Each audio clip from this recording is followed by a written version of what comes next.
Ale to podstatné je, že už se začínají probouzet a domácí, ale sotva jsem to dořekl, tak je tu gól.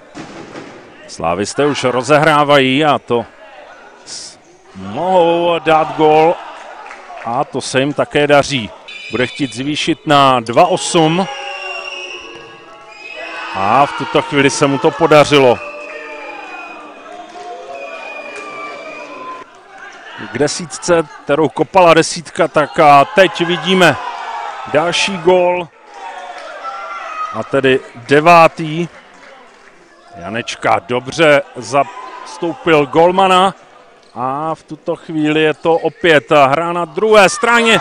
A je tu gól, který dávají domácí. A je tu změna tohoto utkání na 3:10. Proto tedy zůstává aktuálně 3:10. Ale než jsem to stačil doříct, tak už tu máme skóre 3:11. A v tuto chvíli je tu úplně definitivní konec tohoto utkání. Je za námi tedy zápas, ve kterém Slavia vyhrává na půdě Olomouce. Olomouc tedy 3 góly, Slavia 11. To je to, co je nejdůležitější z tohoto utkání.